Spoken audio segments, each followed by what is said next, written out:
And we are live on Twitch with Ramage Inc. Welcome to. Hey. Hello. Hey! Meh. A lot of meh. Like we said before, a lot of meh. Meh. A lot of meh. Had better. Yeah. Yeah, you know. Have you guys Oh, been we able off to a good start, to, right? have you been able to rehearse since rehearsal? No. Not at all. Are you planning to start Sadly. soon, or We're a matter of weeks away, I think. Yeah. Good. few people are ready to? Have you got a date when you start back or not? Not a formalized one yet. No, No. sadly. When's ours, Camille? I can't remember when ours is. Next week, isn't it? Or the week after? in 3 weeks' time, so on the 22nd, Oh, fucking 22nd of May, yeah? Because they open it from 17, and unfortunately it's a Monday, so we can't force you rehearsal on Monday. We can't meet all together. So that was Saturday is the week, same week, yeah?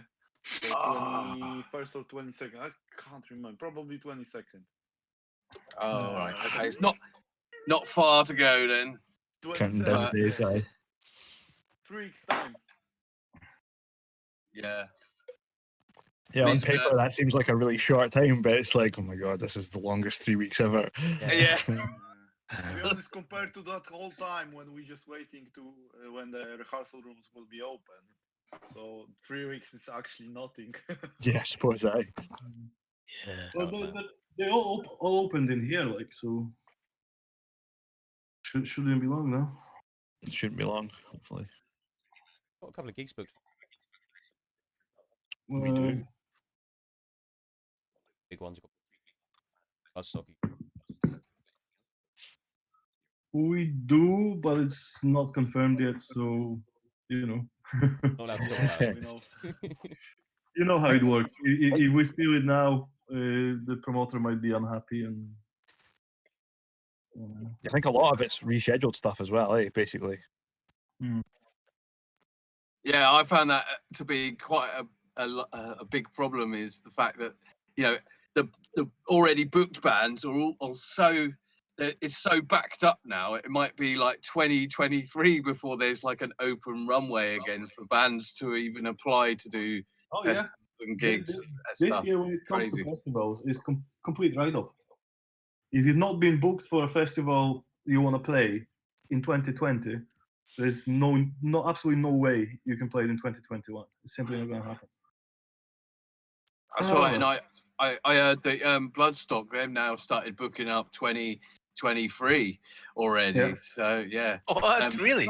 Yeah, man. Yeah. Festivals of that size, that's not unheard of, man. They book in 2-3 Yeah. years in advance. That's fairly normal. Yeah, especially for like headliners and stuff. Yeah. So I see there's a lot of Okay. announcements with Bloodstock in the last few weeks where they just holding them back just to keep them with social media momentum going because they just I presume so, aye. Well, there is another one on Wednesday, I believe. This coming Wednesday. I've been watching the live stream a couple of days ago with Adam and Vicky, Oh, yeah. and they were talking about how they're absolutely sure that Bloodstock is going ahead. I hope it does. And about possible changes in lineup due to travel restrictions in some other countries and stuff. So it looks like it's gonna happen, but it's not necessarily gonna be exactly that. Yeah, even that, like the travel restrictions thing, could be really complicated for any festival at the moment because that kind of thing can change on a day-to-day basis. So it might be that they book a band and then the weekend before they're like, "Oh, we're not going to be able to come and play it anymore." The only good thing that they have going is they don't rely on other European festivals booking this year. So the headliners, they don't do the whole European festival. I like circuit thing, yeah. So they, because if that was the case, that makes it much more problematic. But yeah, because all it needs is a couple of festivals cancelled in Europe, and your band that was meant to be playing all these festivals is no longer interested in playing yours because it's financially not viable. So Yeah. it's a good thing that they don't have that this year. Fingers crossed for Devin Townsend then. Well, Yeah, Dev man. apparently is most definitely going ahead. Yeah, I heard that as well. To And be honest, now if you want to just leave a UK for a trip by aeroplane, you have to pay extra around £800 because the COVID test cost actually fortune. Yeah, so when you're leaving for example, to Poland, you have to pay like £200 for a test, and when you back, you have to pay another 400 for first test and other test in a couple days after. Yeah, so it's like a £800, Yeah. not including the Yeah. tickets, you know. Yeah, So this is No, crazy. it's hilarious because you can order those very tests they're using for free. Yeah. Yeah. Yeah. Yeah. Necessary that evil of makes the no ship. sense. Well, it makes sense because they're trying to make up some money that they lost and try to monetize on anything they can. But if Capitalize it on turns other out to be people's wrong, problems. yeah. Would I pay £200 for a test that I can do for free? No, Hell no. I'd rather stay at home. You know? Crazy. Like you guys, are you working on new music at the moment? Yes. Next question. No, I don't. But We like, gotta wait to see what the boss says, right? yeah, for sure, for sure. As I say, I'm not like. I can elaborate more on that if you wish. No, you don't have to, my friend. You really don't. But I mean, how is it feeling? Like, Make him elaborate. are you finding like the process? Obviously, I've not been able to the meet process, The process has been changed somewhat just because of the whole situation. Well, changed, but more or less the same at the same time. As in, I wanted it to change. I wanted us, as a band, to be more involved in the whole writing aspect of this next album that we're working on.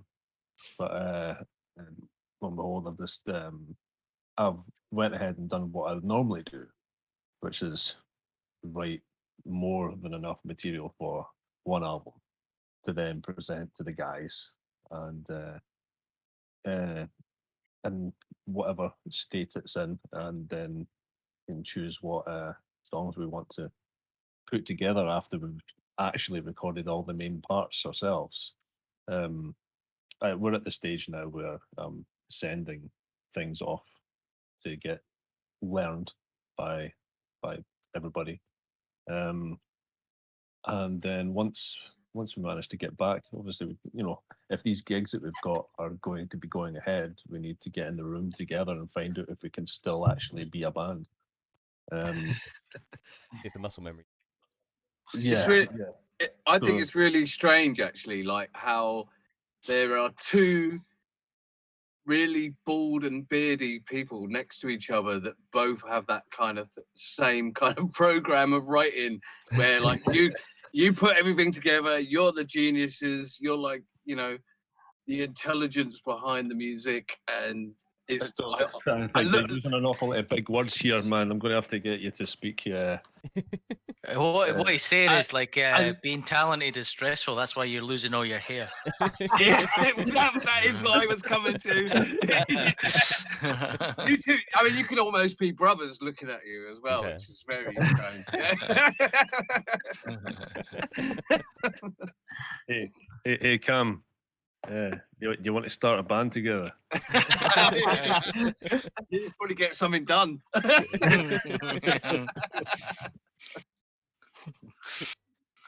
I think Sean's on his way. He just needs to grow a little bit more beard.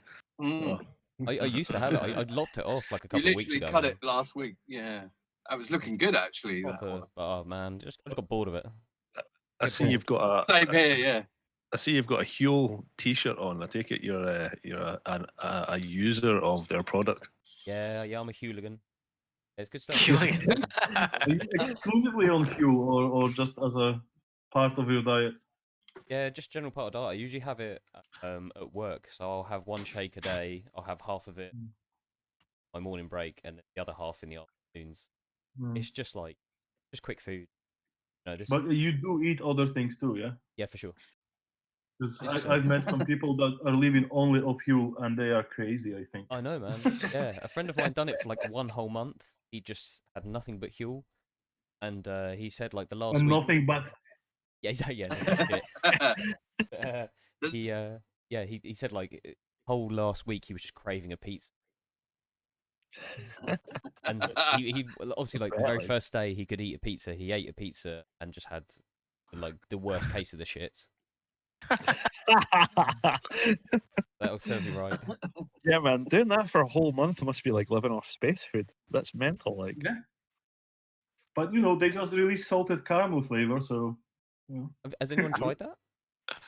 No. No. I haven't tried any of them, to be fair. So I thought the whole point was to try and lose weight, yeah, and just have a healthier It's solid diet. green, essentially, I mean, I'm Huh? really like bad at eating. I know that's like something. It's a bit like being crap at breathing. It's not something you should be crap at. But like, I'm really bad at eating. Like, I'm one of them guys. Like, I know I have to eat, but I just don't. You're going to have to specify here. You're really bad at eating, or you just can't make good food. Both. Like, right. So you can't make good food, and when you're eating, does it just like fall on the floor, or just like dribble down one side? It's funny because when you said that was exactly what I thought was like bad eating, more like just really messy. Yeah, exactly. Just like sticking forks in my eyes and spoons in my ears, and yeah, which is not good when you're a drummer. But no, I feel like decent quality blender and reusable straw might be an answer then. yeah, this is good. I need like one of those beer hats. Maybe put like Huel in it with a big straw. No, I'm really bad at like keeping like an eating routine. So I tend to find like I'll have dinner 10 o'clock at night and. Yeah, I was going to say, do you keep odd hours? Because I found that to be a thing for me, like when I was working like days and nights and switching between them. Oh man, and it was just like there's no kind of rhyme or reason to when dinner is, so it's just like. Oh. No, I mean like I've got like I'm just one of them dudes like I kind of if something comes up like I just do it. I'm like really bad at saying no to things, so I end up like helping friends and jobs at any time. So my routine's bad. So like with Huel, at least I get what I need. Worry about having a substantial meal. Yeah, I found that before when I was like really focused on what it was I was doing in terms of like studio work, especially if I was working on bands in the past. I'm better now, but in the past I just go the entire day. Yeah. Sometimes to the point where I'd be shaking with hunger and not realize what's going on.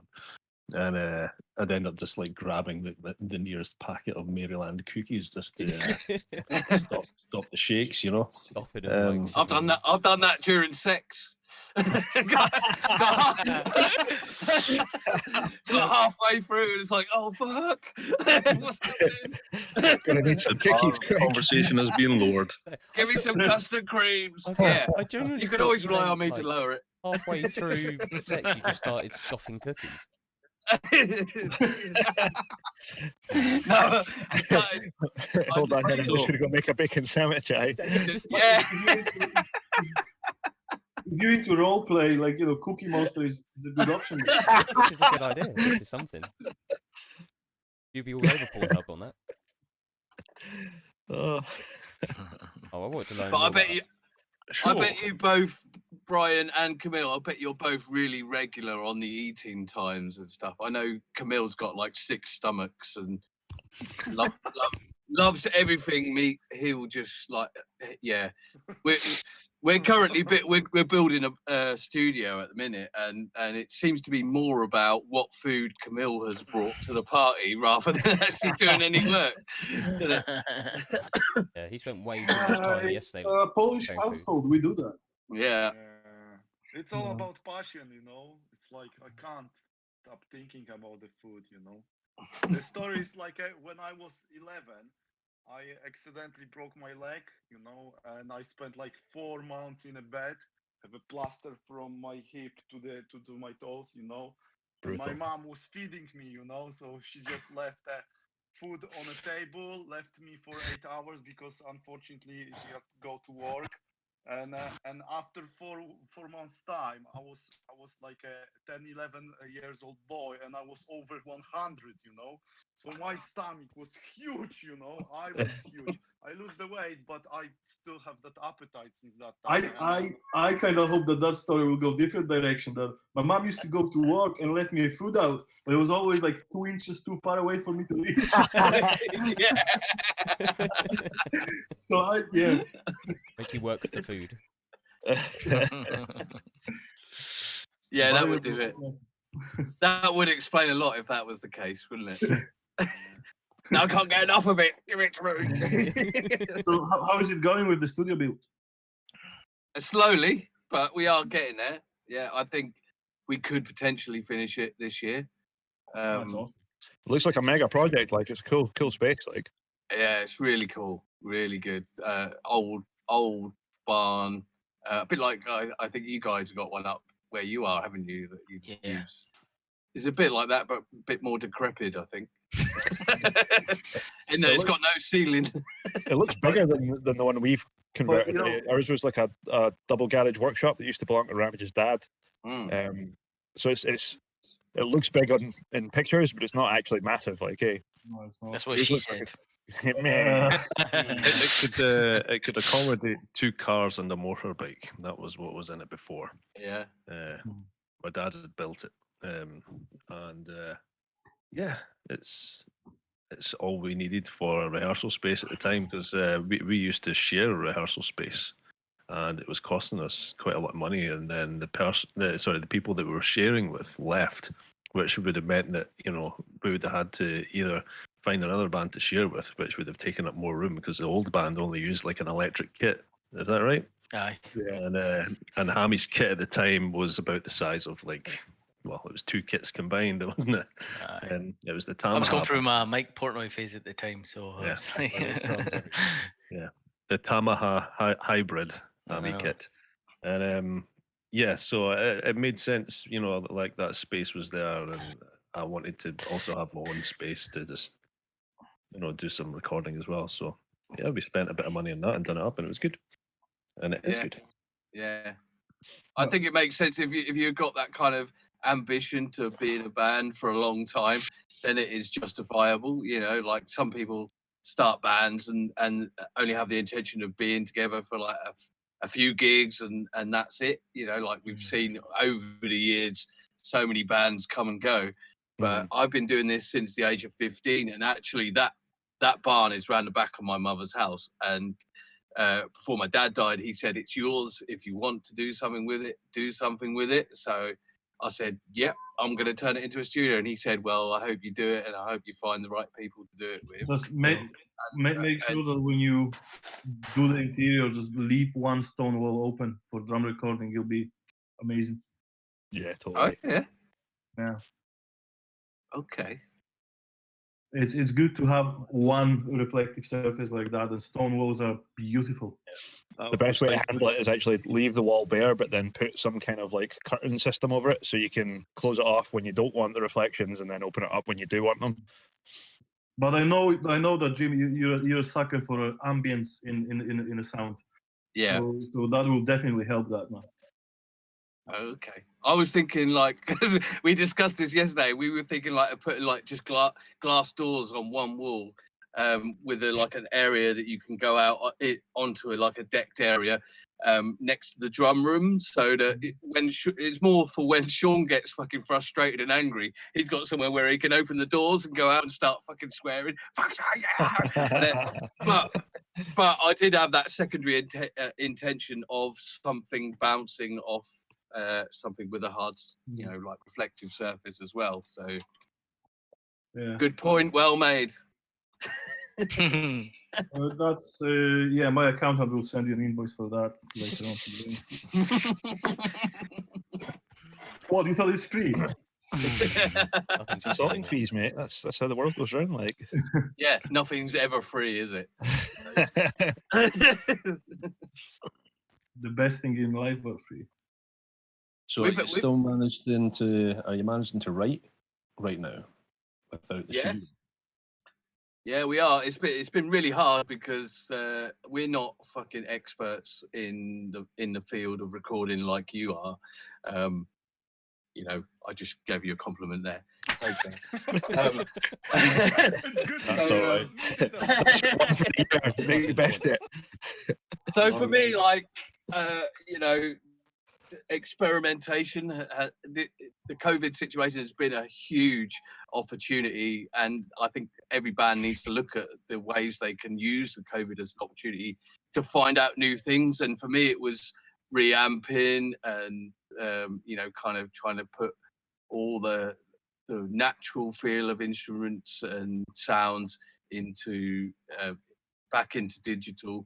And for me, it's gone phenomenally well, and we've managed to do quite a few songs, and I'm now finishing with vocals. So I'm looking at reamping the vocals as well, just as an experiment to see whether that actually kind of helps it all to blend in with the whole thing that we've done. And we've kept it really raw sounding. So I know what you said earlier about how I like to have these kind of ambient sounds and stuff. This time we've kind of dried everything out and made it like, I suppose, a bit like Korn's first album.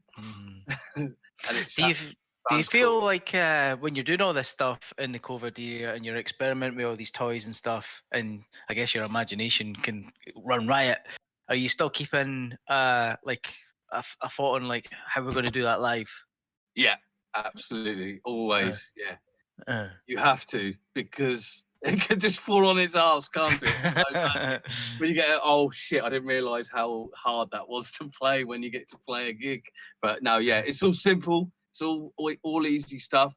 We've done it literally kind of, you know, one guitarist left, one guitarist right, bass, and then just a few layers, and then just raw vocals. And yeah, it's been very interesting for me, because normally we do like shitloads of layers, and it gets very kind of guitaristy, I would say. and we literally just said, like, strip it right back. Let's just go for something really raw and well, you know, unpredictable. For some bands, there's this wall of sound approach with, like, you know, 10 layered guitars and stuff. For some bands, it works very well. You know, depends on what you want to do. Yeah, and I know we'll do that again. I mean, that's one of the things I like about this band, is the fact that we can just do anything we want in any style we want. We don't even have to call ourselves heavy metal if we don't want to, because you know, and the same applies to you guys, because of the band name in itself. We're not called, you know, Rotting fucking Sheep Decapitator or whatever, you know, so we can go wherever we like. So Cam, yeah? Yeah. Rotting Sheep Decapitator, that's our new band. I took the logo of it, and Rotting Sheep Decapitator, that's me and you. There's going to be some atonal jazz gent metal with a hint of swing, ragtime, reggae. Yeah. Can't wait to hear this. You've said it now. This has to happen. Like, Hey, go make it I'd buy it. I'd buy an album like that. I definitely listened to it. Atonal jazz metal with a hint of ragtime with what did I say? Yeah. bit of reggae. We can play it back later. Reggae, that was it. Reggae metal. Reggae metal. So see, It was post drag time though. shoegaze.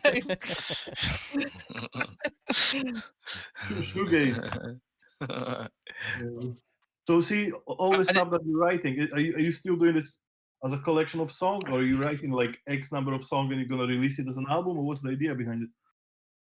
I mean, this time it was really difficult, and we couldn't actually just meet to go through all the songs. So I just create like a proposition for the songs, and just send the guys. And Jim usually is doing the arrangement, because he's doing the vocals, all that stuff. So it's mostly about the vocals right now.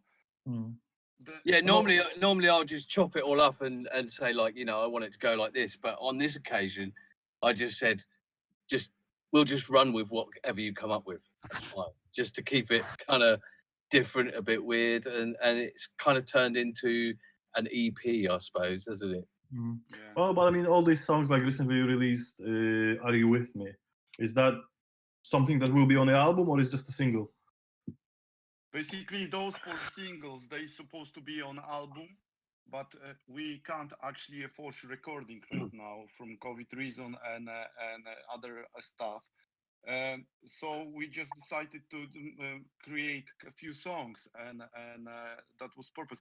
And the reason why I'm sending that always to Jim is just because the first EP was really difficult, and we're trying to avoid that. Just try make a simple structure of the songs, and create something what will be actually more available for normal people on the other stage of the stage. So no more like weird rhythms, no more like weird riffs. Something really simple and easy. So hopefully that we get the point. Like when you like wrote those songs, don't worry, they're all simple. They're all in 4/4. They're all in 6/4. So, like They're all in Funny. 6/4. they're 6/8. Hamit's had that experience with me a few times.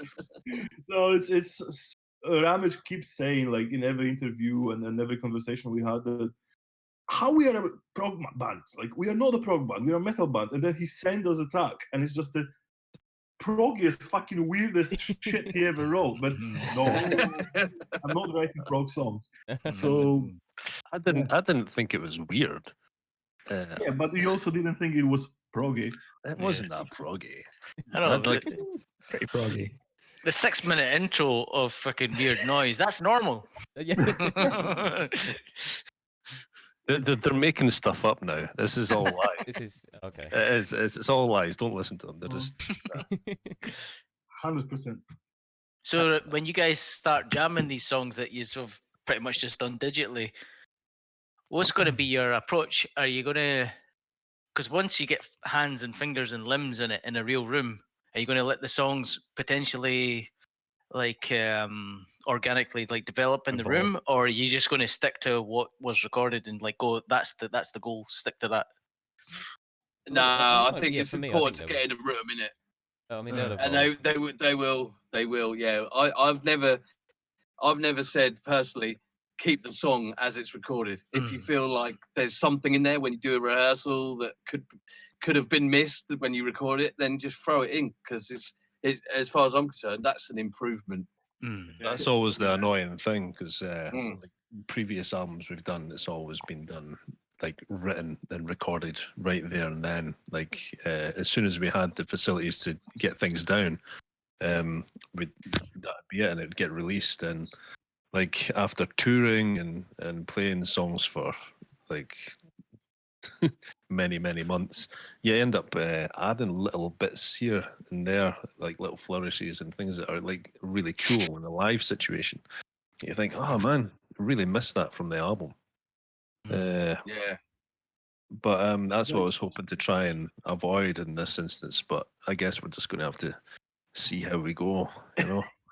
It's one of those things that always happens though, because you always change the ending of a song, or like, ram 2 songs together in the set, and then you're like, oh, why doesn't it start like that on the album now? Yeah, nice. I think Well, it's just one of the like things like I had to. I listened to Flames recently for various reasons, and I was like stunned by the fact that there is no drum solo on the album. It was like,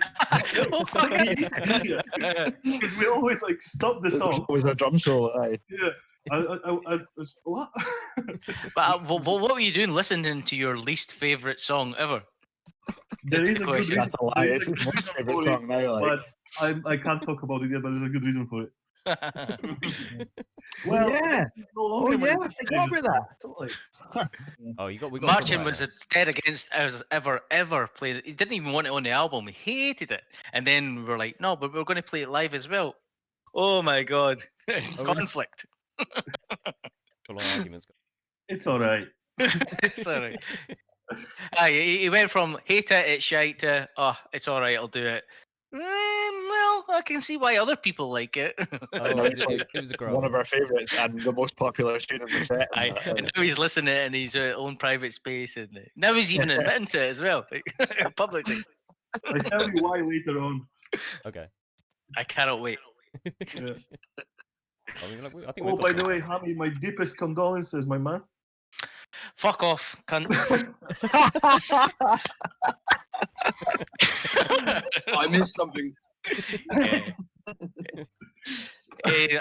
I support a football team who are doing particularly badly at the right, minute, like, okay. and he's just like any opportunity to wind me up because he doesn't even like football, but he knows it really means a lot to me. Yeah. Yeah, it was really funny, Hammy, like, because I left for work just as the game was starting. And the only reason I knew what had happened was because there was a whole load of people in Whitburn out in the street cheering. And I was like, holy crap. You're a Celtic fan then, Hammy? Yeah, Say no more then. it's bad times. Yourself, your team. I'm a Manchester United fan. My sins. All right. Grew up near London, so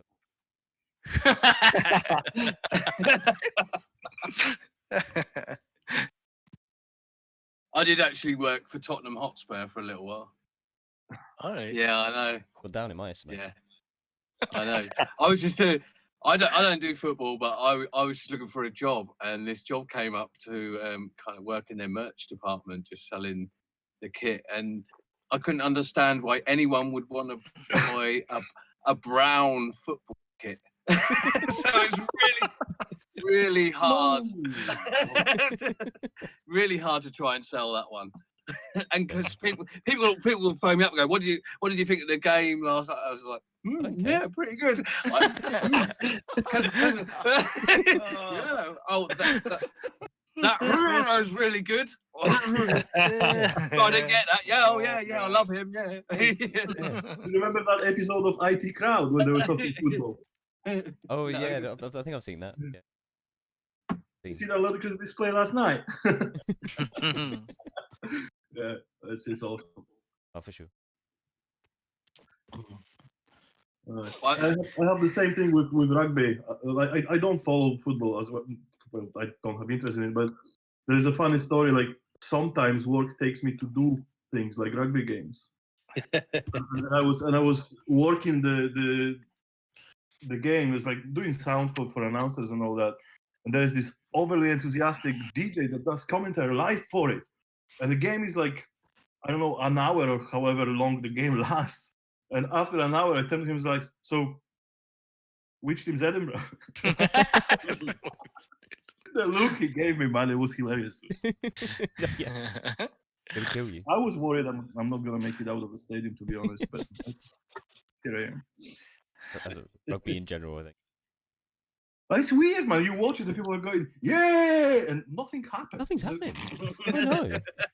But I had an interesting conversation about what is the more brutal sport? Is it American football or rugby? And a lot of people were making the argument that it's actually American football because although they're wearing the fucking helmet and the big shoulder pads and Full that, body armor, right? it gives them a sense of like invincibility that they go in even harder, and it actually makes like injuries like more likely. Whereas I like rugby and I watch it and it's scary. Like what? Ice hockey. oh mate. Was the next one that Ice came up in hockey. conversation like ice hockey? That's way better because you can actually go to fight. Yeah, fighting is actually part of the game. Like, Yeah, Exactly. it's totally legit. I mean, they're like playing a sport with blades. They've got blades and sticks. and body armor, aye, totally. Fucking nuts. Yeah, when you see that kick off and you compare that to rugby scrums and American football, yeah, I'd rather do American football or rugby than ice hockey. Thank you very much. Yeah, definitely. Actually, I'd rather just play darts or pool. Mate, I was gonna say, like, talking about you watch like a sport and the crowd are not paying attention one fucking bit is darts. It's great. I Yeah, think true. it's so fucking Yeah. funny. Like, there's people like really, throwing those darts and like that is their life, that's their passion. They work like practice 8 hours a day for that, and yet there's just people in the crowd who just don't give a fuck. Just don't fucking. I'm just care. happy if I hit the board, man. Yeah, me too. man. That's the thing that's brilliant about darts, though, is like when you watch it, where it's not on the telly so much anymore, but when it used to be on the telly when I was a little kid and that, it was like, this is the pub, but at like a massive sporting event. Aye. It's Paralympics. Yeah, Paralympics, that's it. Aye, totally. That's brilliant. I just love watching the I people in used the to crowd. put the snooker on to go to sleep to because the sound of the balls kind of knock it in that big room. It's Aye. very relaxing. So I think the future of snooker could be just like Radio tape. endorsed by Travelodge. Travelodge Arena with loads of beds where you could just like nod off to the sound of people. You're gonna have like snooker radio. There you go. You want me to make a 10-hour YouTube video for you to fall It'll asleep? be like an ASMR. Yeah, I was gonna say that's some full on ASMR snooker. I never thought of that. But yeah, generally I've got no interest in most sports because I can't do it. Because I can't do it, I don't want to do it. You know what I mean? No, that's fair enough. I kind of get that. I relate to that. Like, I really don't mind sport as a concept, and as competitive element of it is quite interesting.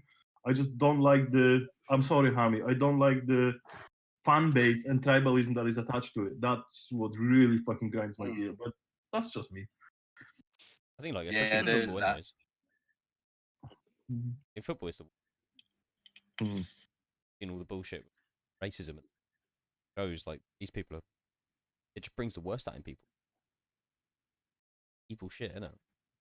yeah.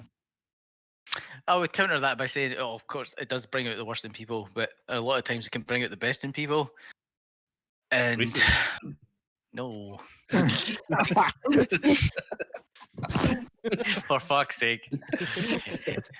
And what I'm saying is like Martin the other night said to me, he's like, I don't understand why you like football, right? But there's no way that I can just using words convey to him some of the experience I've had like with strangers that were entirely positive.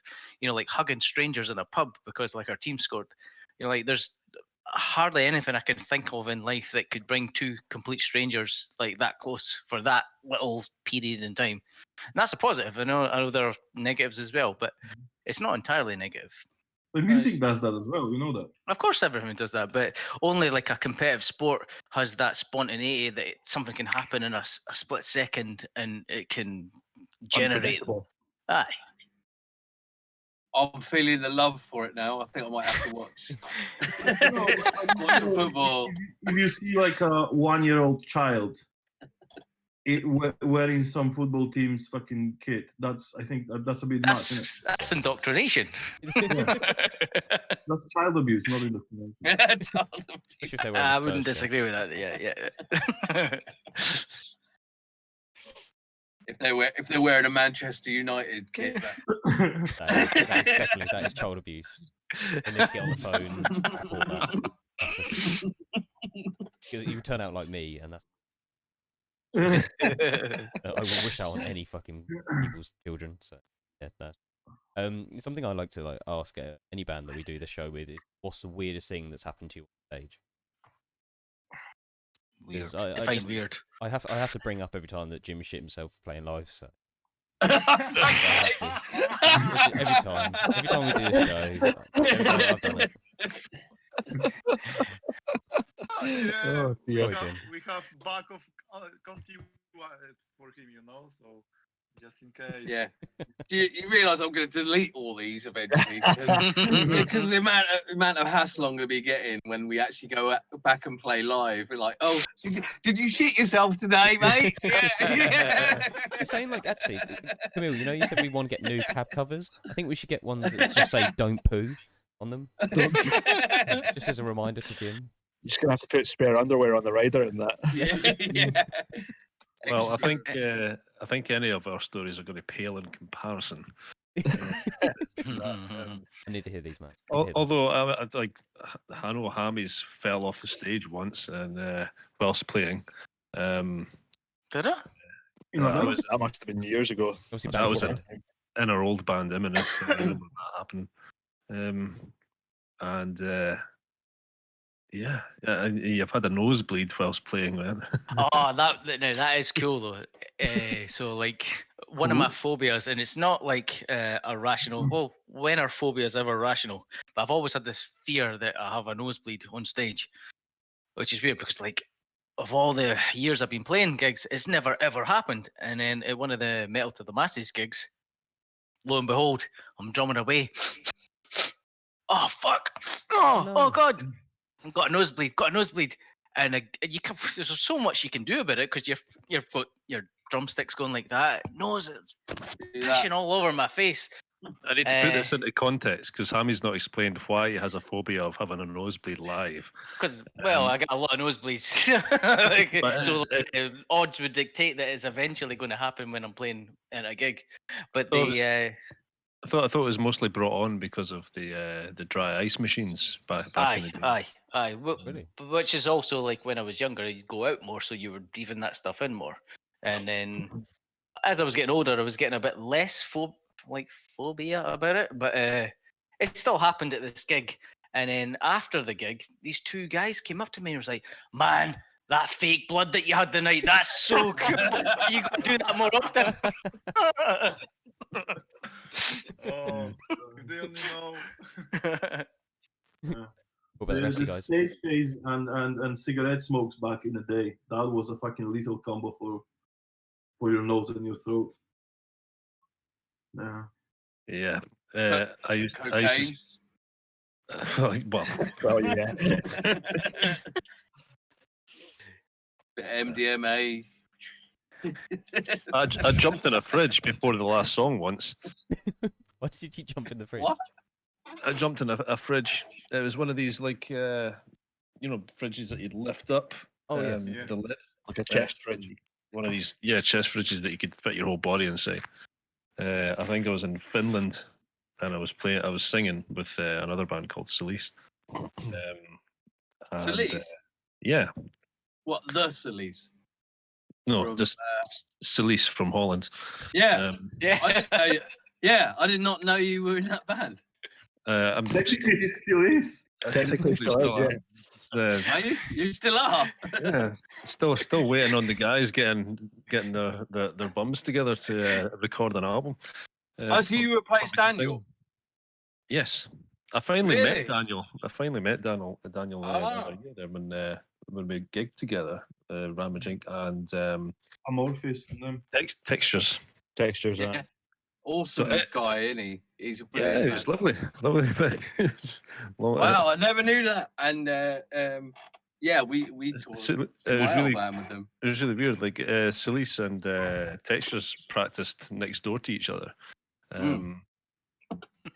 Back when I used to regularly rehearse with them.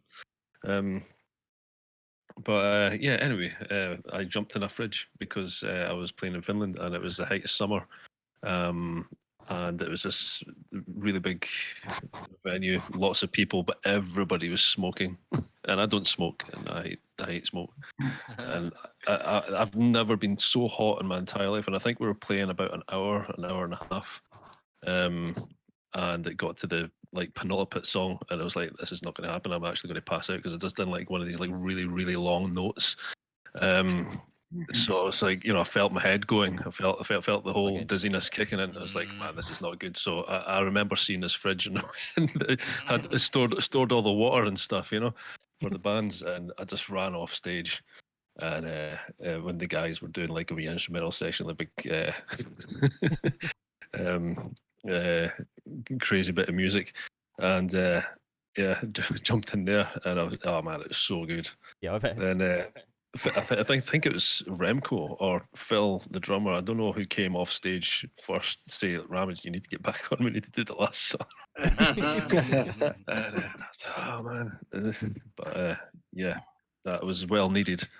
Sure. What about the rest of you Wow, guys? it just goes to show what a small fucking world the music world really is as well, though. Because I toured with Celise only for a couple of weeks, but we ended up at one point on a sort of campsite near Sellafield, and it was sort of a last minute thing. We'd done this gig, and we had to find somewhere to stay, so we found this place and drove in, and there was all this hazard tape everywhere. And I broke into this caravan. I say broke in. I mean the door was open. That's what And it is. It's open, Your Honor. we got really Trespassing in someone's cabin. yeah. It was open, and it was open and abandoned with all this kind of like hazard tape on it, and there were yellow bags in there with all the hazard stuff on it. And next day, I had to get to London. I can't remember what it was for, something to do with my family anyway. And I took these bags with me because I was feeling sick from drinking all this fucking red shit that they'd given us. I can't remember what it was called. It's some sweet drink anyway, but it was fucking horrible. But we drank it anyway. I took these bags with me, and I was on the tube, and I was feeling sick. So like the only thing I had in my bag were these yellow like hazard fucking waste bags, yeah. And I was sticking to this bag, and then had to get off the tube. Where am I going to fucking put the bag? So, And I bet all the stuff in the bag was red as well. Yeah, it was red. Yeah. I know, it just sounds like too impossible. Hazard bag with red stuff in it, yeah. Just yeah. So on do you the know what I train. did? I got off the tube, right? I got off the tube and obviously tied it up and left it next to a bin. So God only knows what happened after I done that. But yeah, you can ask the guys in Salisa about the site near Sellafield that we camped. Weird. That was a weird night. We have a similar story to that, like eerily similar. So we went to Prog Power Festival back in 2013, and they had this cool as fuck orange T-shirt that year with the number 13 on the back and that. And Ramage went and blagged one that year, but you weren't meant to get one. Like you had to pre-order it, and but like Ramage being Ramage, the Ramage. Not just Ramage, he's the Ramage. So he was able to blag one. So he put it in a carrier bag, put it in the back of the van, and then me and Hef went out and we were drinking fucking, like, not just pints, but like double pints all night. And then eventually they were like, right, guys, it's time to go home. You've had enough. All right, cool. In the back of the van, I'm like, oh man, I feel rough. Carrier bag, right in the back of the bag. I forgot all about this. The next day, Ramage, calm and polite and everything, totally non-judgmental, he just handed me the bag and went, see when we get back to Scotland, mate. Can you just wash that for me?